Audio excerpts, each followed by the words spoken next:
Wait, stop,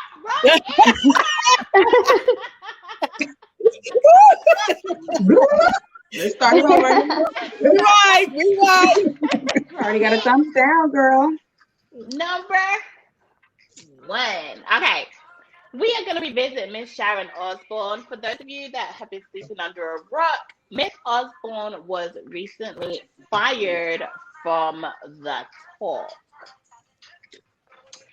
And she is going to be paid up to $10 million in a payout for leaving the show.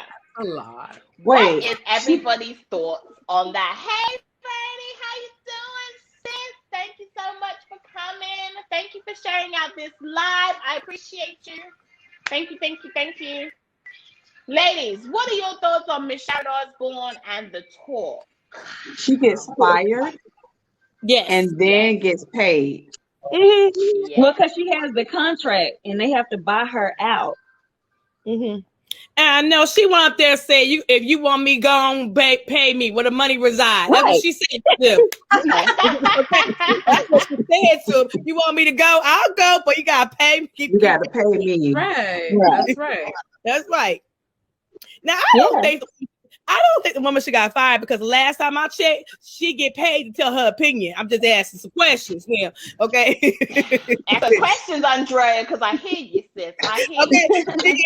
She gets paid to tell her opinion. So my question was, if her co-host from previously had a problem with her, why didn't it go to human resource right then? Why wait till now? She had this big old kerfuffle with Cheryl Underwood, and now they, she's homophobic, she's this, she's that. You should have been on that. And to me, I just said something about you. Was you really my friend when we was on the show? But now you fired and you ain't got a job. Now you trying to get me fired too? Right. Oh, I honestly don't even think that the talk wanted Sharon on the show anymore. For whatever reason, I just don't believe that was a good enough reason to fire her, because she hadn't made any race comment. And Cheryl, is that the lady's name? Her co-host. Yeah, I forgot. Cheryl Underwood. Right? Friends. Yeah, at friends, right? So I mean, she did push her, and I think, like we said before, I think we can put it down to ignorance or not being aware of what the situation is. She shouldn't have done that, but at the same time, she was very heated, and I just don't see that whole situation as a reason to fire the woman. I'm sorry. I think the talk had something else to do. I think the talk didn't like her, felt they were paying her too much money, and because on all these shows, all of the hosts don't get paid the same amount. Everybody gets paid something different. So I don't know if that's what it was. It was a budget thing. I agree. I agree with you, Vee. I was saying the same thing because they said Sharon has been the longest running members. I think she's is she one of the originals? She's one of the originals, I believe. So get her out of here. They're not the ones who make up their own titles of what to talk about and all topics. They gave them that topic. And I feel like they just totally gave the topic, knew how it was going to play out, and just planned for her departure smoothly. So that's the thing, because remember they even went to her that day and was kind of like, oh, do you mind talking about Piers Morgan? Do you mind about it? She's like, oh no, I don't mind. They'd already set it up. They set it up. Oh, that's so sad. Sharon is TV. Melody, beautiful black lady. You listen to her speak. She's so inspiring and she's very vivacious. She's hilarious. Kindred spirit. She just can't help but be attracted to her, right? She recently came out and has now married a woman. She's married 2 men. She's been married in the past twice, 2 men before. She claims that she was never ever attracted to women at all before, and now she has a whole husband. You want to be on camera? I'm an avatar. I'm the only one. That's what she calls her husband. Right, her husband. Thank you, real mama. Oh, Vern said she doesn't think she told the truth. Ooh, Burns. She didn't. Burns. I'm confused too. I'm confused about Ooh, Burns. She didn't. Elaborate. I'm confused about Niecy. I'm just confused about Niecy Nash. I got questions. How about that? She had dated. She said she hasn't dated women, but her first girlfriend is out now to contest that. Oh, it's like this Derek guy, right? Like they're all coming out. Oh yeah. Now. So I guess 2021 is the year of exposure. Yes. You know what? 2020 was the year of entanglements. Yeah. So in 21, we're having entanglements and exposure. What do you feel like if she's lying about never dating a woman? Do you think she just forgot or she didn't consider it? Like, why would she lie though? Like, I guess that's what I'm like. Why would somebody lie about that? Like, why would they say like, oh, this person is the first woman I've ever been with, when they know, like, what would be the reason behind lying? She was a first lady. Okay, so her first marriage, she was the first lady of a whole damn church. She done married a pastor. Oh, so you think that she wanted to she wanted to like cover her past because of her Christian, like maybe. But and actually that makes sense. Come out, so. After her marriage or before her marriage? It was a high school. It was like a younger, like I believe it was high school or college relationship. Oh. Why lie though? Because you know, I'm with you, Shanita. Like, I'm not. It doesn't make sense to me. Like, why would she still lie about being with a woman? I mean, that if it happened, it just happened. And she's obviously out of the church now. So, what difference does it make if she says that she was with a woman?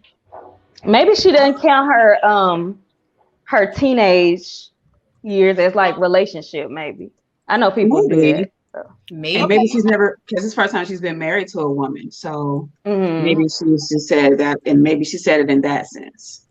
I believe everybody deserves love. I'm not homophobic. My brother is gay. Okay, but the question I have for Niecy Nash is, the husband.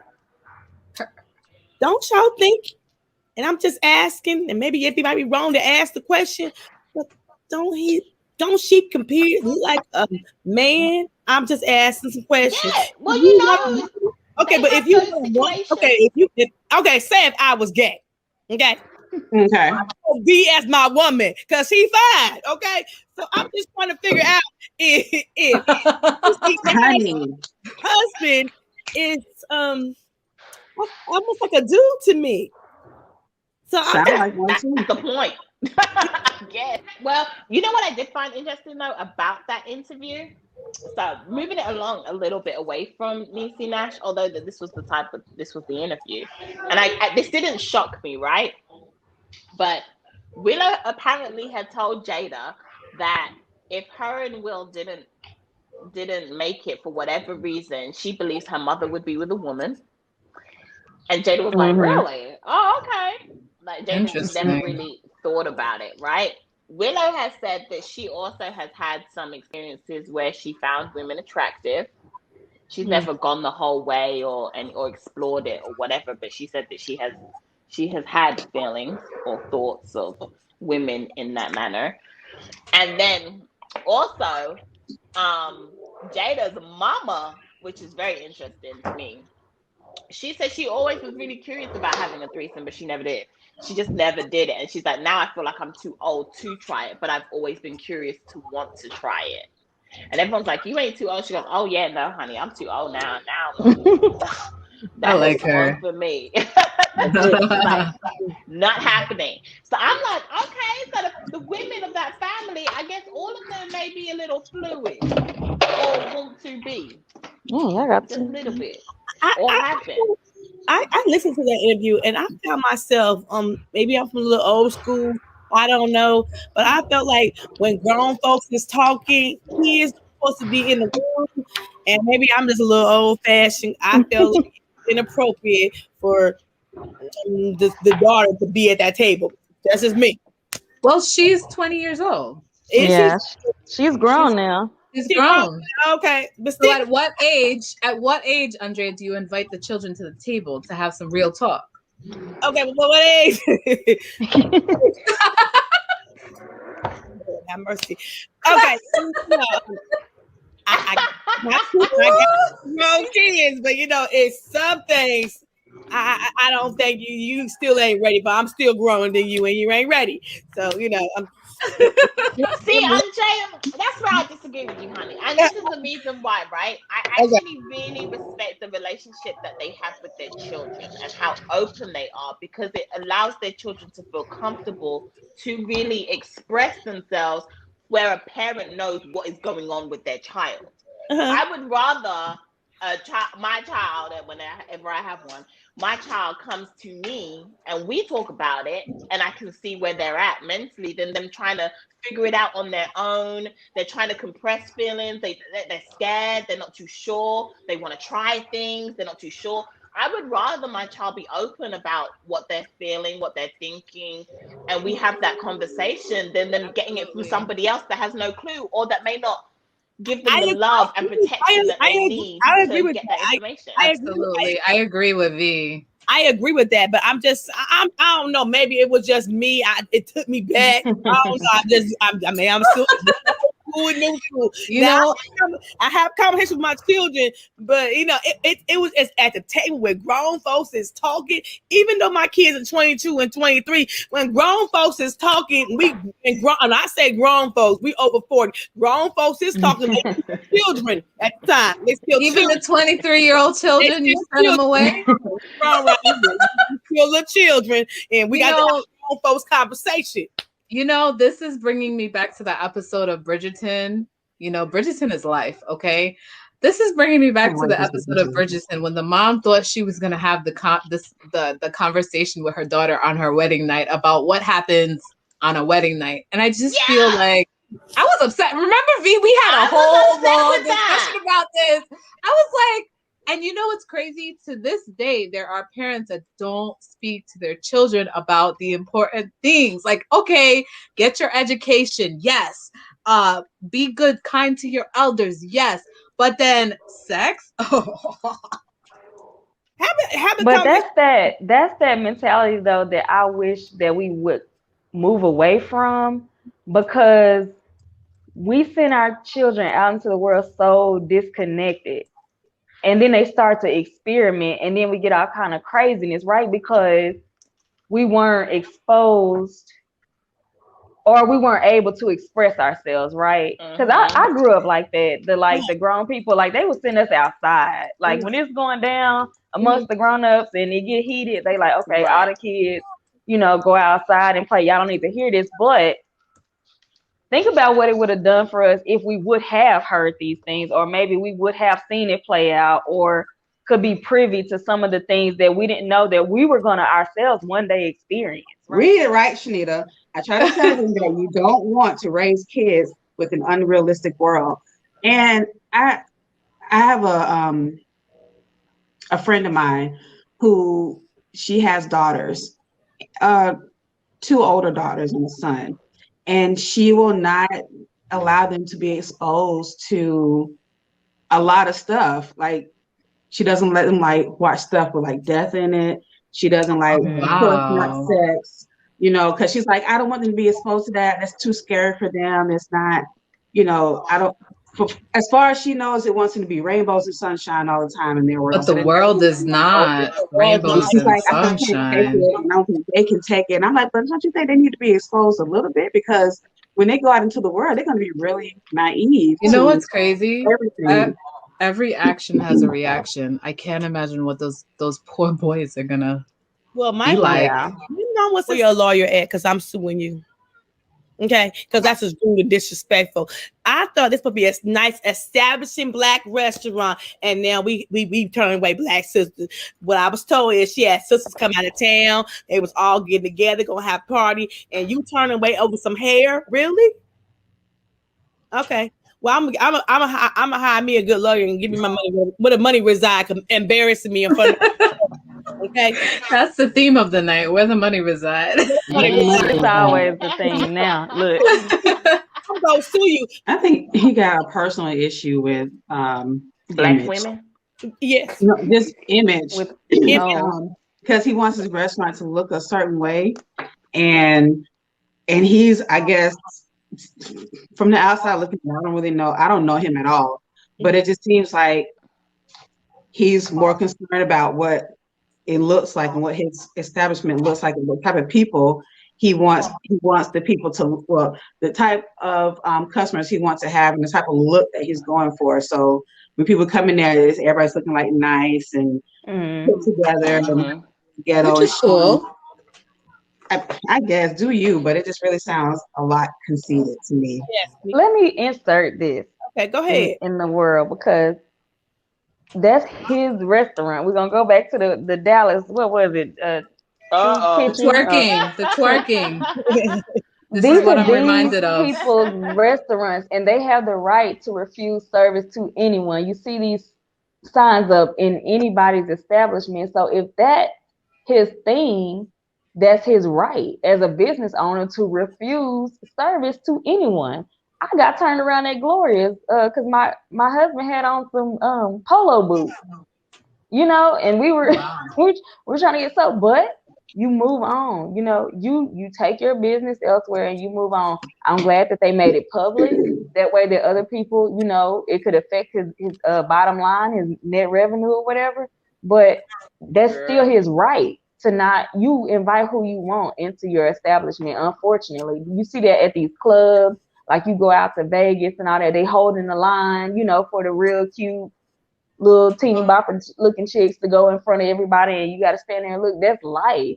But as long as we stop patronizing these places, and giving our money to them, then they'll learn a lesson, that you need to be more receptive. But like Nita was saying, maybe he had a certain look he was going for, and if you don't fit that look, go where you do fit. But come on now. Go where you fit. What?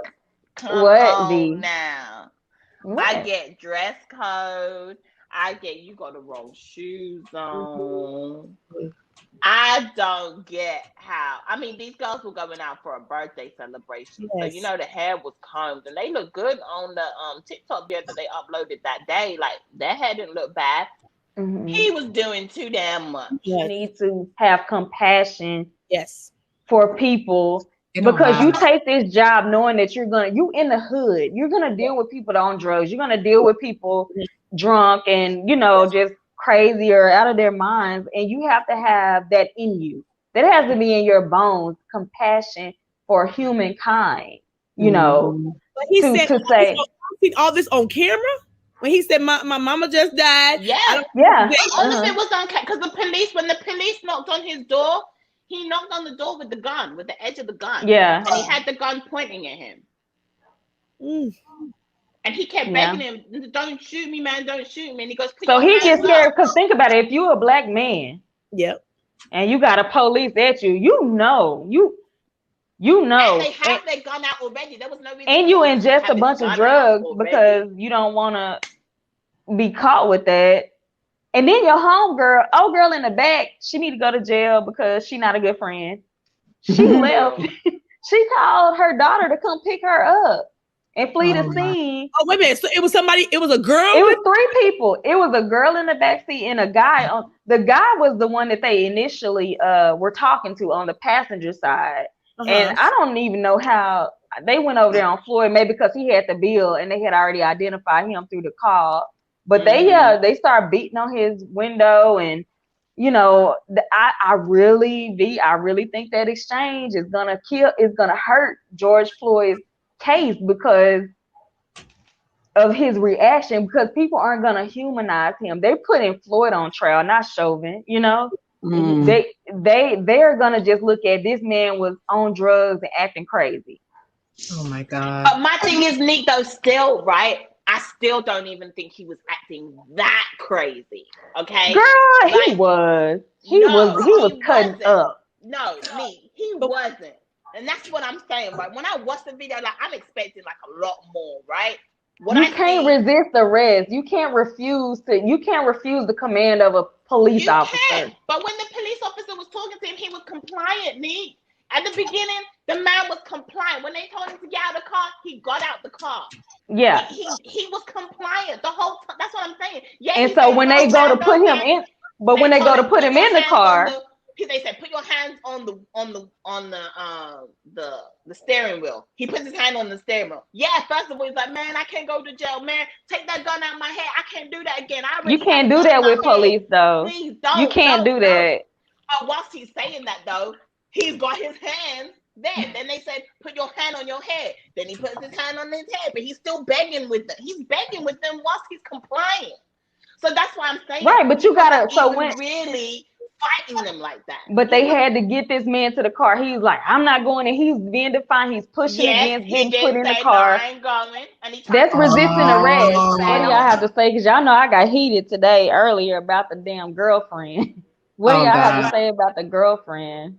What about the girlfriend? Well, the girlfriend saying that, okay, so you remember, do y'all remember George Floyd calling for his mom when he died? Yes, he called for his mom. Yes. Okay, so they put the girlfriend on the stand and they asked her a series of questions. This is just at the end. So think about 2 minutes of questions, then here go minute 3. Do you guys have pet names? And she's like, yes, we do. And they were like, well, what did George call you? Mama. Oh my God. Really?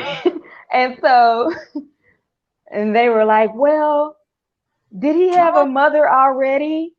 Yes, she's passed. And what did he call his mom? Mama. But it was different. This time it was different. And I know that call. So he was calling, she's saying that he was calling for her, for him, or for her. How much she get paid for this? Okay, I'm just asking. Really, what you on this way? What you on this with stand for? What are you on here for? What's the point of her saying that? Like, what's the point of her even? I don't even think they knew she was gonna say this shit. Yeah, you know what? She was gonna say that. They're trying to get her to desensitize the jurors. The pet name. Somebody heard something, and that's why the question came out. And they but wanted my thing is, Robin, you just put 2 and 2 together, right? Like I said, I watched the video of him in the car in the beginning, and he's talking about his mama and how she passed away. He is. But my thing, that's why I was saying, like, men always say mommy, mama when they're talking to you. Like, it's in rap songs. It's in, like, men have called me that I've dated before, and it's natural. And I'm just like, oh, I don't think anything of it. And for her to resonate with it so hard, when you know that this man is it, when you cry, that mama cry was not for no ass. It's not a girlfriend cry. Yeah, it was for, like Dara said, the woman who gave him life. Like that mama, that was a yelp. That wasn't a mama, or mommy. Like, no, that was like a mama. Like, help me. Yeah.